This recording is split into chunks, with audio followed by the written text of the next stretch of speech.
Assalamualaikum warahmatullahi wabarakatuh. I am Ali Delundong and this is my answer. In number 1, during the immediate phase of disaster response, which is the period right after a disaster strikes, the primary role of social workers is to focus on saving lives, ensuring safety, and providing urgent emotional and practical support to affected individuals. This is the moment when people are in shock, confused, separated from loved ones, or unsure about where to go. And social workers step in as one of the frontliners, frontline helpers who provide both practical assistance and psychosocial support. One of their first responsibility is to conduct a rapid assessment, meaning they quickly check what people urgently need. Whether it is a food, clean water, medical attention, safe shelter, or protection for vulnerable groups such as children, elder, PWDs, and pregnant women. So, they help organize evacuation center with the coordination with the DSWD, LGUs, and Red Cross, and making sure that the relief goods and emergency services reach those who need them most. Another important responsibility during this phase is providing psychological first aid. So this is not about deep counseling, but it is about immediate emotional support to reduce shock, fear, and panic. So social worker talk to the survivors calmly, help them process what happened, guide them to safe spaces, and make sure that they do not feel alone in that moment of crisis. So they assure people, answer questions, and help them understand the next steps. And also, the social worker assists in family tracing, especially when children or vulnerable individuals are separated from their families due to the chaos or evacuation. A real life example of this um, it can be seen during Typhoon Yolanda in 2013. Social workers in Tacloban and surrounding areas immediately helped survivors find shelters, organized relief distribution, provided psychological first aid to people who witnessed massive destruction, and protected children who were lost or alone. Their work help stabilize the community during the most chaotic hours and days, showing how essential social workers are in immediate phase of disaster response.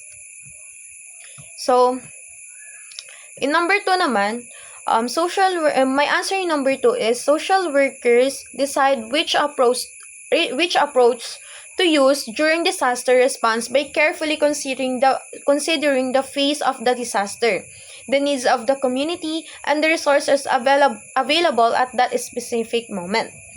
Disaster work is not one size fits all, but what people need during the first hours after a disaster is very different from what they need weeks or months later.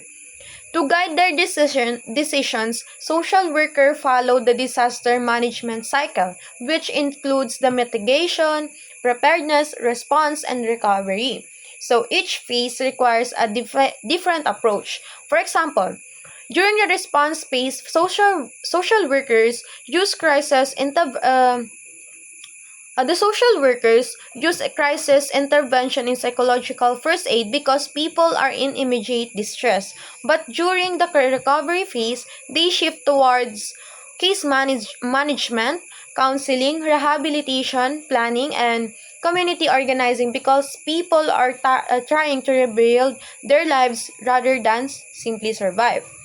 So, another factor that they consider is the specific needs of the affected population. If people are hungry, injured, or displaced, then the approach centers on relief distribution and protection. If the community is emotionally affected or traumatized, social workers choose trauma informed care, group processing, or counseling. They also assess who the vulnerable groups are, such as children, PWDs, women, and elders members that often require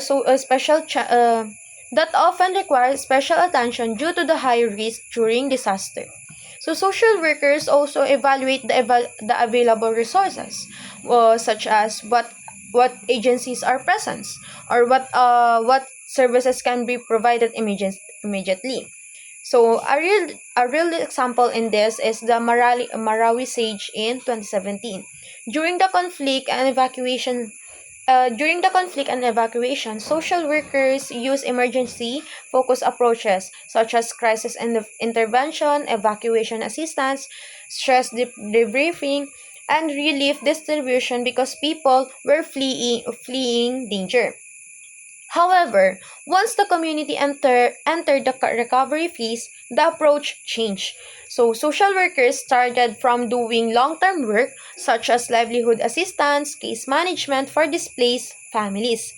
Um, it also includes the school and reintegration for children and community rebuilding. So, this shows the social workers' approach is also flexible, but oh no, is always flexible, changing because it changed based on what community's timeline and needs. And that would be all. Thank you.